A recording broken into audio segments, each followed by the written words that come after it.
মমতা ব্যানার্জি যে কানে দেখে চোখে শোনে, ওনাকে আমি প্রচণ্ড ভালোবাসতাম, উনিও আমাকে ভালোবাসেন।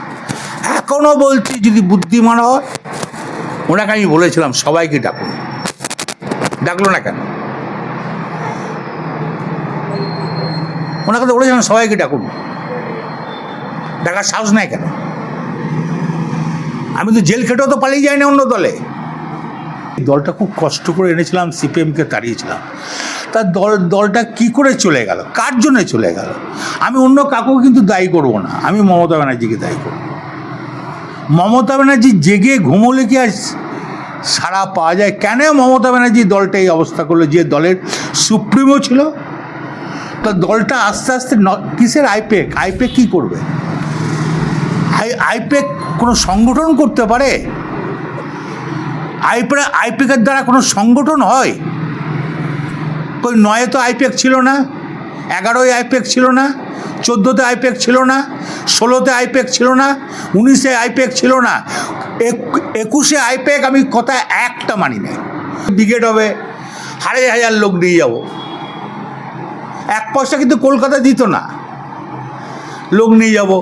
এখানে লোকরা ভোরবেলা থেকে গাড়ি ছেড়ে কষ্ট করে মুড়ি খেয়ে যাবে, আর সামনের সারিতে বসে থাকবে যত ফিল্ম আর্টিস্ট, যত নায়িকা, তোমার সিরিয়ালের। কেন ওরা বসে থাকবে? ও দলের কি করে? ওরা বিনা পয়সায় কোনো প্রোগ্রাম করে ওরা? মমতা ব্যানার্জি জানবে না? আমি তো এইটাই বলতাম যে তুমি বীরভূম থেকে বছরে যে রেবুটটা সেটা দিয়ে বীরভূমে খরচ। ফিরে এসে খোঁজ নিয়েছিলেন?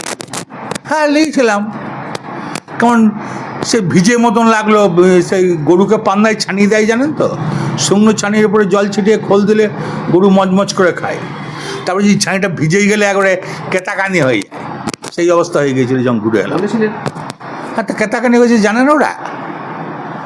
অ্যাকচুয়ালি তাহলে একদম মানে আমার জেলা কেন, সব জেলার রেপুটে খবর লেখেন।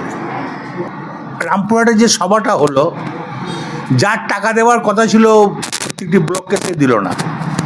আমি ধার দেনা করে দিলাম, সেই ধার দেনার টাকা এখন আমাকে দিয়েছে? লোকে তাকেদা করছে।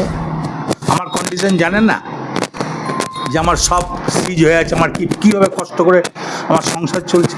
আপনারা তো জানেন, লোকাল সাংবাদিক, আমার সেই আবদ্ধ আর আমার সেই ফুটুনি আছে, আর আপনারা জানেন না। ধানের সুবাসে মাটির টান, আর সেই টানে V K gold rice. V K gold rice, বাংলার চাল, বাংলার টান।